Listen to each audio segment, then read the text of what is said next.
Hi, I'm Ava Francis, and this is my weekly reflection number 9. So, jumping right into today's topic of conversation, I'm going to start off with what was said in the textbook and what we've talked about overall this week, just so I can really focus on the things that the document for the censorship to defend democracy goes over.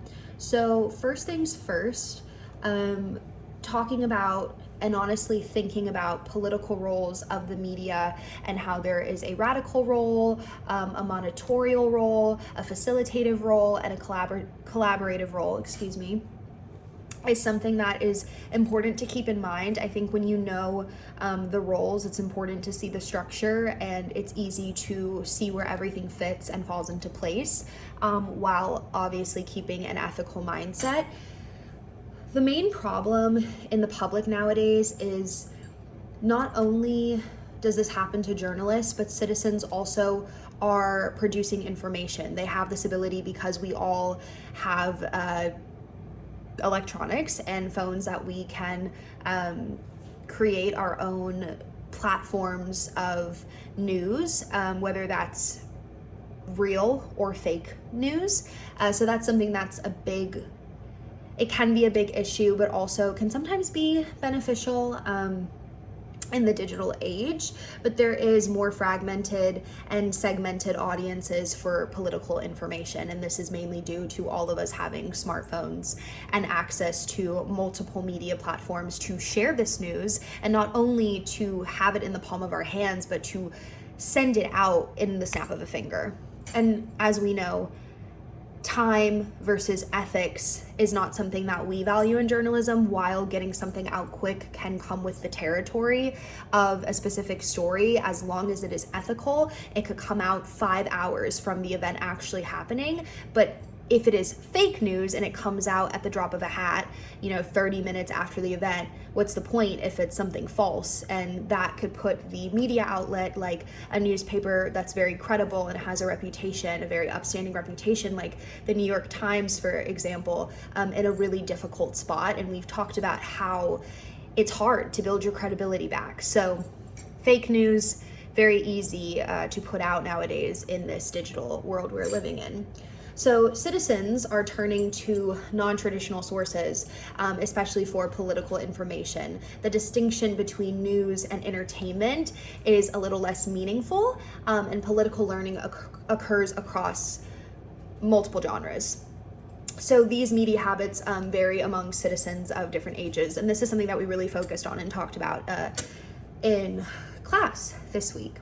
So kind of moving on into the censorship to defend democracy article, we're really honing in on the spread of propaganda. So this, makes misinformation very easy to stumble upon, because journalists sometimes and newsrooms are not fact checking. And maybe this is due to the advancement of AI. You don't have real people sitting down looking over and over and over again through sources. So sometimes this is where fake news can come about.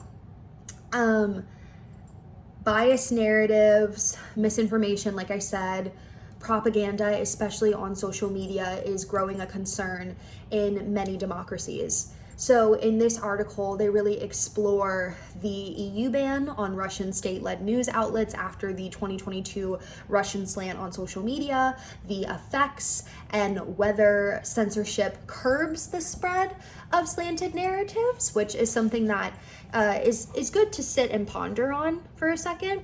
And then, so I guess that's my question that I'll ask in this: if the effects bring censorship, to the spread of slanted narratives. And also, how can there be a regulation put in place without canceling out the amendment of freedom of speech?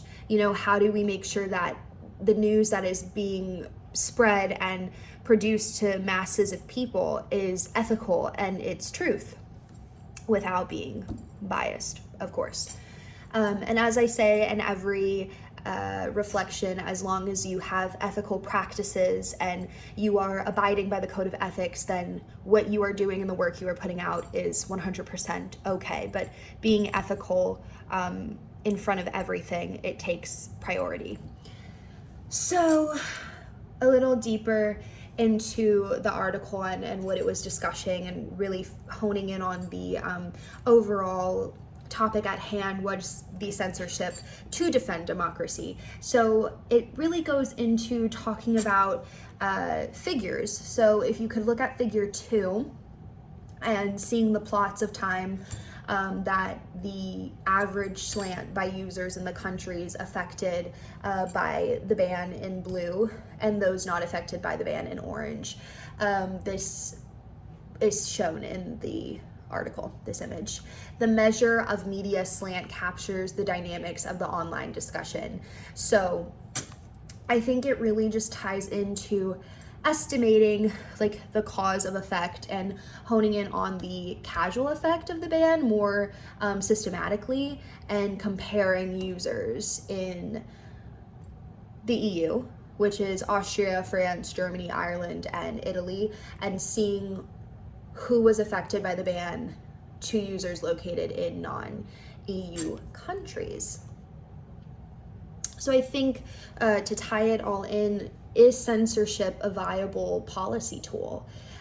This is another thing to really think about and analyze as we continue the rest of the semester. Thank you so much for watching my weekly 9 reflection. Until next time.